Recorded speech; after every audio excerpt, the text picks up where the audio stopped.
What game ideas? Okay. Work at a Pizza Place is an iconic Roblox game where you, well, work at a pizza place. The main goal is to sell pizzas through jobs like cashiers, cooks, and pizza boxers. Although these jobs get repetitive after some time, they do make for a fun experience. We're out of stock on those. I'm the only cook here. You can't even reverse? Oh. No wonder why it's taking so long to make a pizza. So that game inspired me to make my own food cooking game, but the game isn't made yet. So let's get a basic idea on how this game will work. If a player goes up to a workplace, they can make a pizza based on the ingredients they have equipped in their inventory. After serving a customer pizza, they can level up to get more ingredients. The better ranked ingredient, the better money and XP the player gets. So as you can see here, we have these 3 buttons, and we have our station here, or workplace. So here are the main ingredients we have right now. We have our pineapple, salt, pepperoni, sauce, sugar. It's supposed to be that.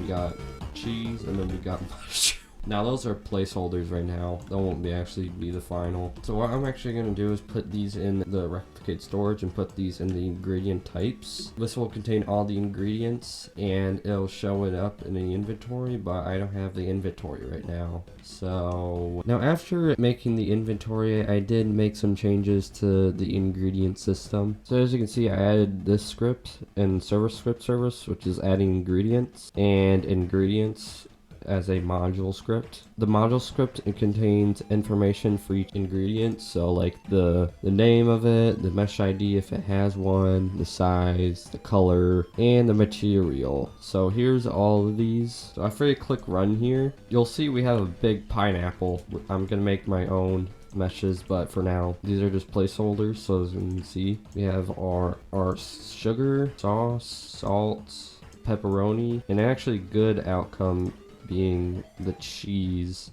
These were all made using module script and one server-side script. So next I want to add these into the inventory. Okay, after a while we finally added the ingredients into the inventory, and also I only got the inventory button working right now, but as you can see we got all of them here. So you got your pepperoni, your sugar, your sauce, your mushroom, your salt, your cheese, and your pineapple. Again, these are just placeholder images and meshes, but these will do for now. Also in the module script, I added this variable for the image. It contains the ID, and I put this in every single one. And the hard part is equipping these, so wish me luck on that. Okay, so as you can see, I added an ingredients equipped and leader stats. You have your coins, which I'm gonna call them, and your level. These don't do anything right now, but I'll give them a purpose later. If I click the pepperoni, as you can see, I'll say remove, and I'll add the physical pepperoni into the ingredients equipped. So now I know what ingredient the player has equipped. Now I have to determine this by number, since as you can see, this shelf has these yellow cubes. This will determine where the position of the ingredient will be, and these will be by 18. So I have to check if the player has 18 of these equipped,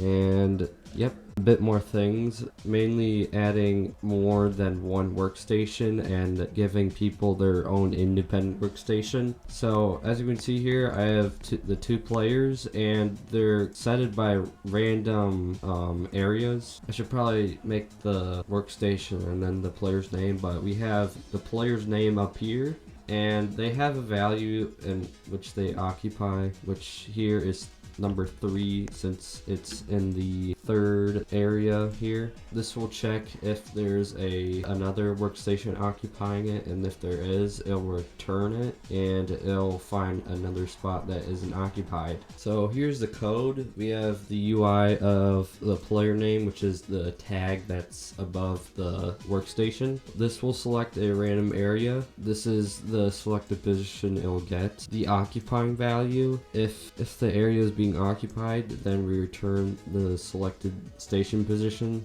and it'll find a different area that's not occupied. But if it's not occupied, then we move the default workstation to the selected area. We rename it to the player's name. We take the UI name or the tag above it and make it the display name. We bring it into the station area, we make the occupying value this position, and then we enable the script of the workstation.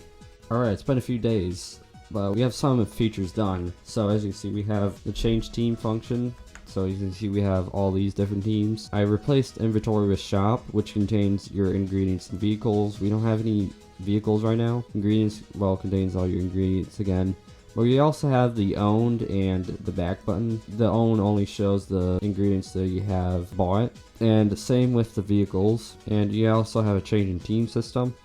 So I can change between all these different teams. And also, if you notice that the workstation wasn't there, if you do go to a chef team, you'll see you'll have one. And also, and as you can see, it appears on the workstation. But however, if I go to a different team, say the cashier, and I go to the shop and try to add an ingredient, it says you ought to be a chef. Add something else, which is the savable ingredients string value, which replaces the savable ingredients or whatever folder. Instead of just using the physical ingredient or the object, we put the ingredient name in here to check if the player has the ingredient bought. And I also added a cost value to it to see how much cook coins the ingredient's worth. And like you saw earlier, if I go to ingredients, you can purchase these. So I can purchase the pepperoni, and as you can see, you'll have the pepperoni ingredient name in there. And same with sauce, salt, and all of these other ingredients. I also have another function for the boss. So as you can see, we have the C part here. This will be the boss's chair, and it will do a funny spin animation once you sit on it. So I think that'll be it for Devlog 1. We've done a lot of progress so far, and I'll see you guys in the next one.